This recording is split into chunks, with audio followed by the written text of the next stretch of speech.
Thanks for joining us, everybody. We're at RSA conference. The show is happening right over there, but I'm here with Justin Braman, our Director of Customer Success for America's Healthcare. Did I get that right? Indeed. All right, awesome. So we're going to spend a few minutes talking about kind of Claroty's healthcare operation. I want to start with our recent State of CPS report on healthcare exposures. What stood out to you? There's a ton of data in there around how exposed certain medical classes of medical devices are, from the imaging systems all the way down to the stuff that touches the patients. Mm-hmm. What stood out for you? What stood out for me is that there's not many surprises, to be perfectly honest. This has kind of been the state of healthcare for a while. I think what is being actually more reinforced by this report is the growth of ransomware, the prevalence of ransomware in healthcare, right? We're seeing it. It's ransomware as a business now, and more attention by attackers and those that this is their business. You can see from our report that there is a lot of money to be made, so there is a lot of incentive for it, which means it just puts a bigger target on healthcare in general, as was already the case. We're just seeing more of that.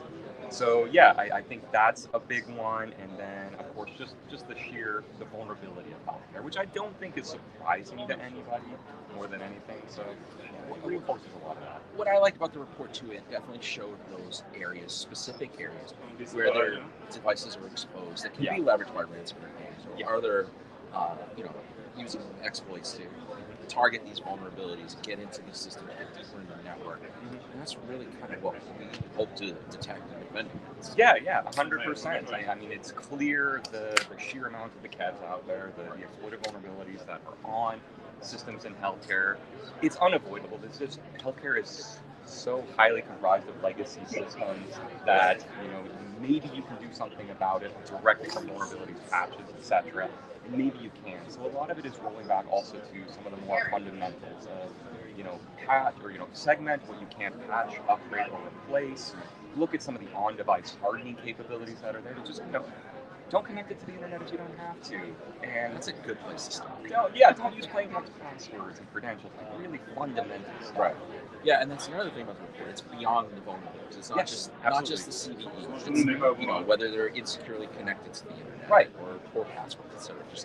Yeah. It's about exposure, right? I mean, for a healthcare system, the risk is more than just vulnerabilities, right? The vulnerabilities in many cases are the way in.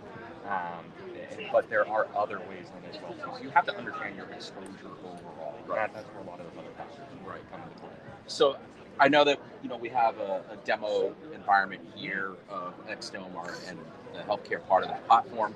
But before we get into that, I mean, we had some great validation again from class, best in class for the 5th straight year. I think it's officially a dynasty, if you want to talk in sports terms. Right. But just talk about what that means in terms of that kind of recognition, and what does it signify?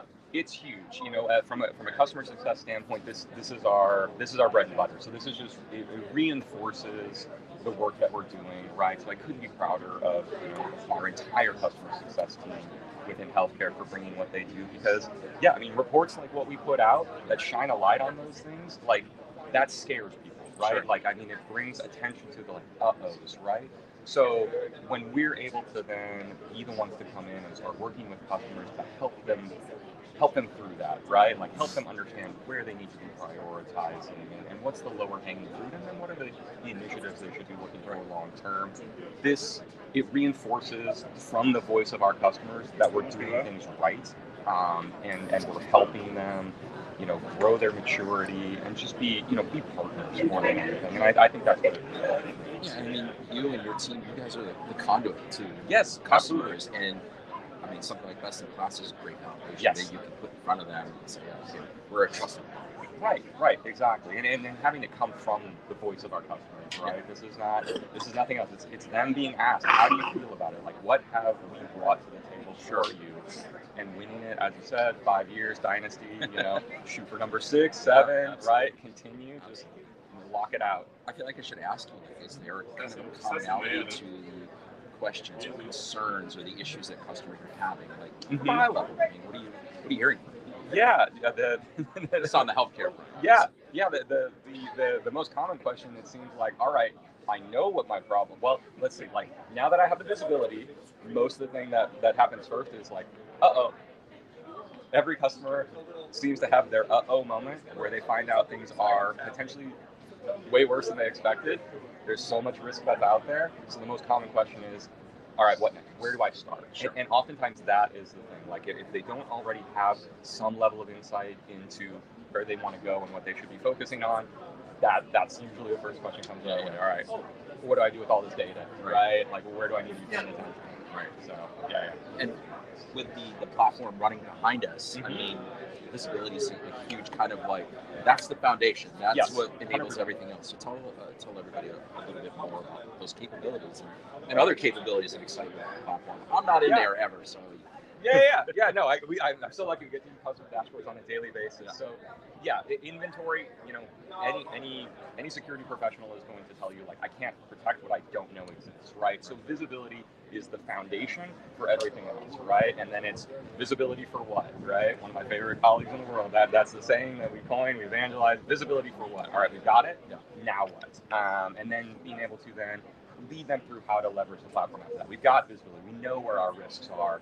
We've got it identified. Now let's go act upon them. So then helping customers operationalize that data and show them where they should be focusing on it and then get it into their processes and workflows, either integrate into existing or help them build new, right? Like we work with customers of all levels of maturity. So we need to meet them where they're at and then get them where they want to go and just help bring it up as a whole, from a individual customer basis, but we're lucky enough to have a very significant customer base overall. Sure. So it's contributing to healthcare security overall, right? We're helping contribute to, bring the water, raise the water level. So rising tide floats all boats, right? Another one from another one of my colleagues.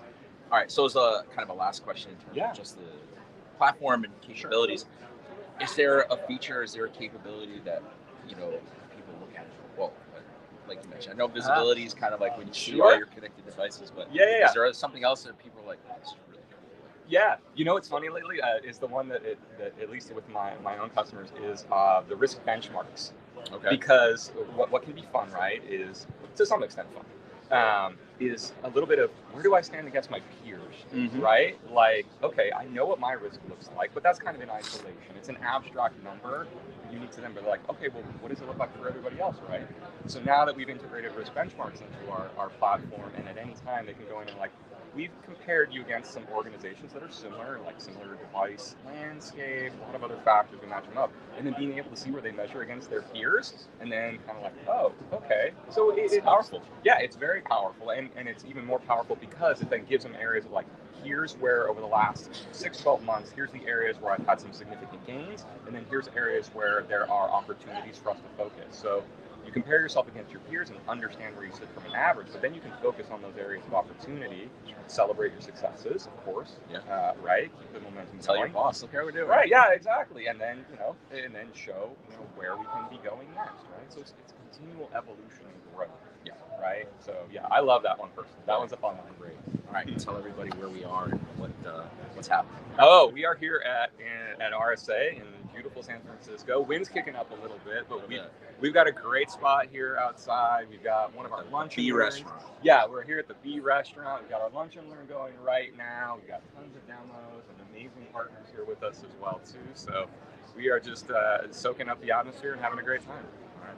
Thank you. Great stuff. Yeah, thank you, Mike.